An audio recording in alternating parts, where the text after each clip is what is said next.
No vídeo de hoje eu vou trazer 5 erros para evitar durante a reforma da sua casa.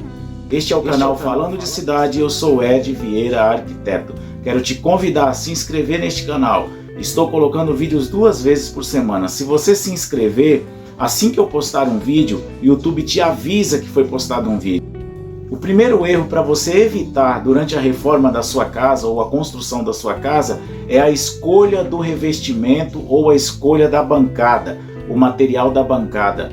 Por exemplo, revestimento de banheiro, revestimento de cozinha. O melhor, o mais ideal para piso e para parede é o porcelanato. Se você colocar o piso cerâmico, vai manchar, vai ficar com aquele aspecto escuro. Por quê?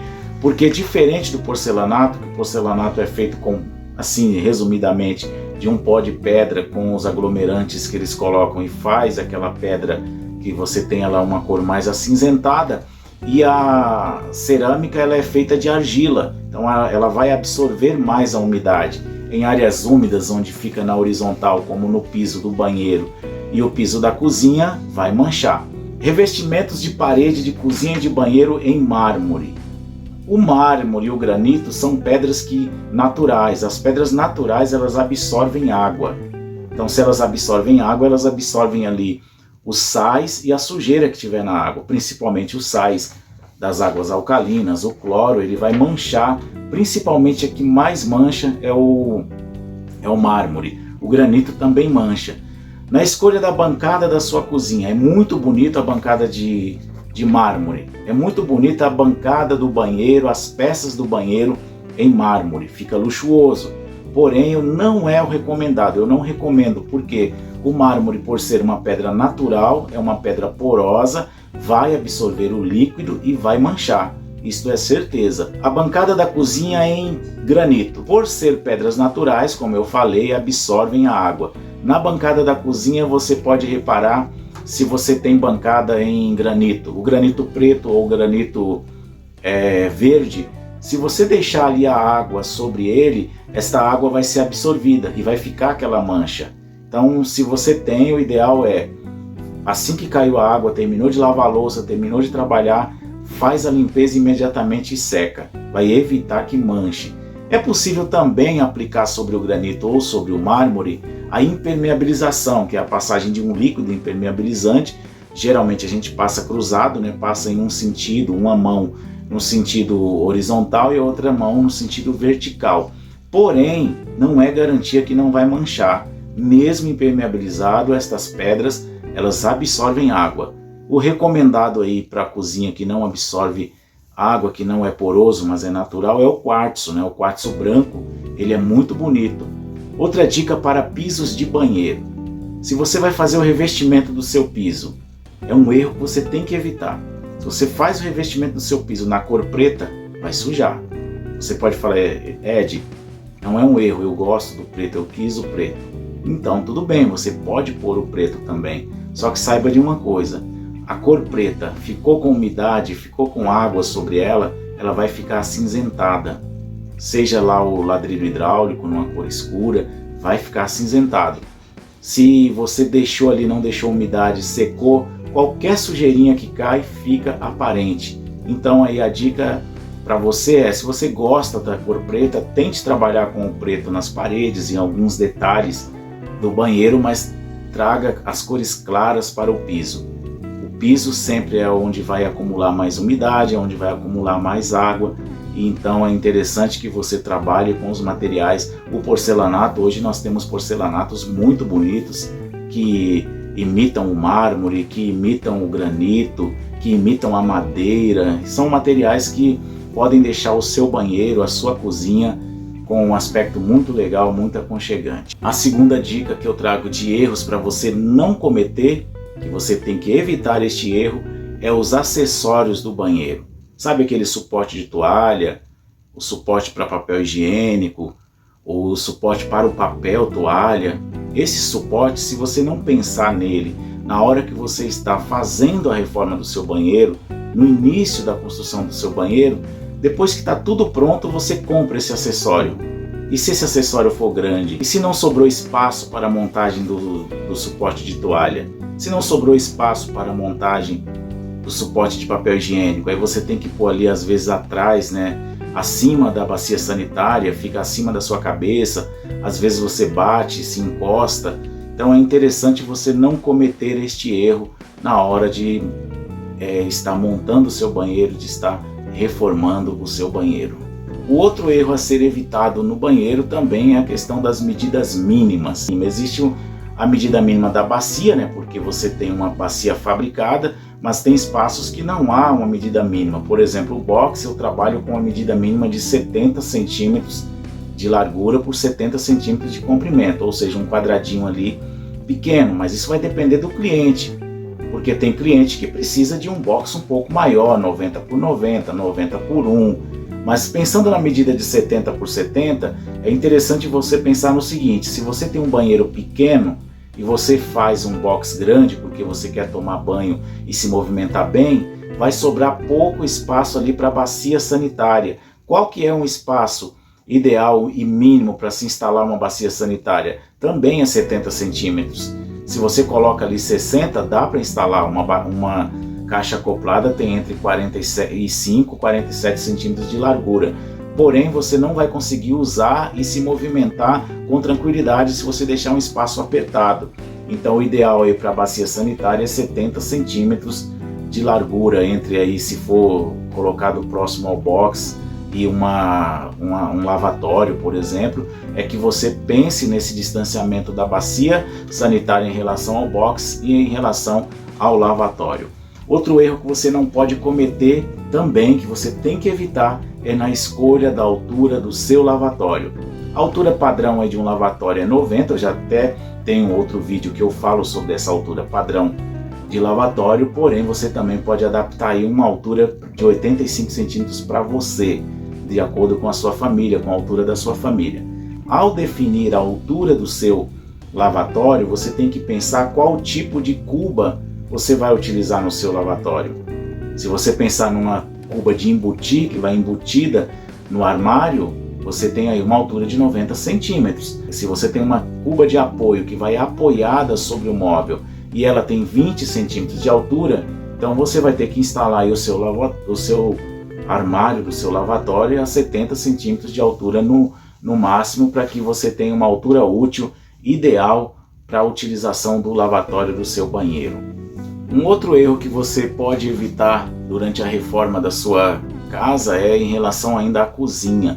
Por exemplo, a escolha dos armários, não é nem tanto na questão da reforma em si, mas na compra, na confecção ou na contratação da execução dos armários, ou se você compra pronto, ou se você compra projetado, é você pensar na altura dos armários. Sabe os armários altos, principalmente aqueles sobre o nicho, sobre a geladeira? Se você usar um nicho de geladeira, você vai colocar alguns objetos ali e vão ficar assim, é difícil de você estar pegando. Então o ideal é que você faça nessas partes altas armários e que você coloque ali objetos que você vai usar com menos frequência. Porque se você coloca ali nichos, espaços abertos que você tem que mexer sempre, estar pegando, você vai ter que ficar subindo em escadas e não é confortável, não é legal. Então na hora de pensar nos armários, você pense na questão do armário alto. O armário alto, você coloca um armário com portas, que você vai colocar ali objetos que você usa menos. A quarta dica que eu trago aqui para você também são os pontos de elétrica. Assim como no outro vídeo que eu falei sobre os pontos de elétrica no quarto, eu quero trazer aqui uma ideia para você dos pontos de elétrica e de TV e os pontos de internet para toda a sua casa. Por exemplo, fica muito feio se você pega a sua sala e enche de tomadas na parede. Para eu não ter problemas, eu vou colocar várias tomadas. Ao você olhar ali na parede, você só verá plugs de tomada, locais para plugar tomadas, e não fica legal, não fica bonito. O que é interessante, quando você está fazendo a sua reforma, você pensar nos pontos estratégicos, o ponto da TV, o ponto ali onde vai ficar um aparelho de som, os pontos de iluminação, os pontos de tomada, os pontos de controles. Porque quando você faz isso, você consegue definir por onde eu vou passar a tubulação de elétrica, por onde eu vou passar a tubulação de TV, que a gente chama de eletrodutos. Estou falando aqui tubulação para você entender melhor. Onde eu vou passar os eletrodutos de conexão de dados, que é a de conexão de internet. Como eu falei no outro vídeo, a tubulação, o eletroduto que passa a fiação de elétrica não pode passar o de TV e não pode passar o de internet, porque esses de TV e de internet devem ser separados para não haver interferência, tanto na velocidade da sua internet quanto da conexão com a sua TV. Então é importante que você pense aí os pontos para colocar as instalações na sua sala e também na cozinha. Qual que é a grande dica aqui que eu trago para você da cozinha? É importantíssimo que você tenha também na sua cozinha ponto de TV e ponto de internet. Muitas pessoas têm TV na cozinha. A maioria das pessoas precisam de um ponto de internet na cozinha e muitas vezes ficam utilizando aqueles prolongadores de sinal, né? Prolongadores de sinal de internet que funciona, mas é uma tomada que você perde.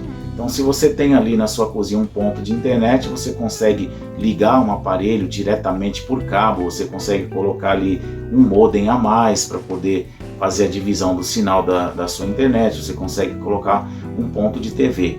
O outro ponto importante também é que você pense no local do micro-ondas. O local do micro-ondas, na lavanderia, o local da máquina de lavar, o local do forno elétrico. Por que eu digo isso? Porque são locais que vão utilizar as tomadas com maior potência, as tomadas de 20 amperes, a tomada que tem o pino, a entrada do pino um pouco mais grossa, ou seja, se você pegar um cabo de micro-ondas e for colocar em uma tomada normal, uma tomada comum de 10 amperes, provavelmente não vai servir, porque ele tem um pino grosso. Para isso você tem que pensar ali no ponto de tomada com pino grosso, ou seja, a tomada para 20 amperes. Um grande erro que a maioria das pessoas cometem na hora de reformar a casa é não pensar nas tomadas de 20 amperes, nas tomadas de pino mais grosso. Quando compra o equipamento, fica utilizando aqueles adaptadores que eu não recomendo, porque pode trazer sobrecarga no circuito da sua casa. A quinta dica que eu trago para você é em relação ao tipo de piso e a forma que você vai fazer o piso da sua casa. Um erro muito comum na instalação do piso das casas é quanto ao caimento da água. Você deixa ali talvez a responsabilidade com o seu pedreiro, ou talvez você mesmo que é o pedreiro aqui, tá me assistindo neste momento, e você não confere ali o caimento da água. Às vezes o caimento existe, o caimento está certo, principalmente nas áreas molhadas, só que não está em direção ao ralo, não está em direção à saída de água. Então verifique, confira antes de fazer o assentamento do revestimento, do piso ali, né, do porcelanato, da cerâmica, do granito. Verifique o caimento desta água. Um outro erro também que é muito comum acontecer é o seguinte: você contrata o seu pedreiro e fala para ele: olha, eu quero que este piso aqui corte até tal parte, o restante do piso vai permanecer. O pedreiro tem ali vários afazeres durante o dia e ele acaba esquecendo. Ele vai cortar, vai retirar todo o piso. Se ele esquecer, ele vai retirar todo. Para evitar isso, você defina ali a área que você quer que retire o piso, vai lá, pega uma caneta, aquelas canetas de marcação permanente, marca o piso, delineia ali a área que é para ele retirar e ele vai se lembrar. Por que aquilo está marcado? Porque ele tem que retirar uma parte do piso. Se você não fizer isso, o risco dele retirar tudo e você ter que repor todo o piso do ambiente é muito grande.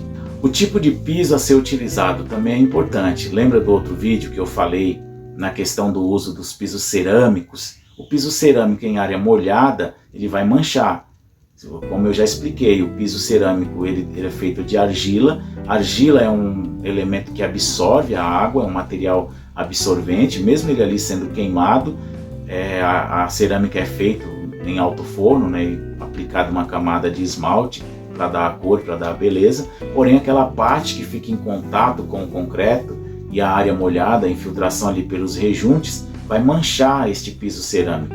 Então, na hora da escolha do piso para áreas molhadas, dê preferência aos porcelanatos. Hoje nós temos no mercado uma grande variedade de porcelanatos com preços acessíveis, com preços legais, que não fica muito caro. Então a grande dica aqui não é nem só uma questão de verifique se o piso é para áreas molhadas, porque às vezes a especificação deste piso é para áreas molhadas, porém se ele for cerâmico, a durabilidade dele será menor do que se ele for um piso de porcelanato.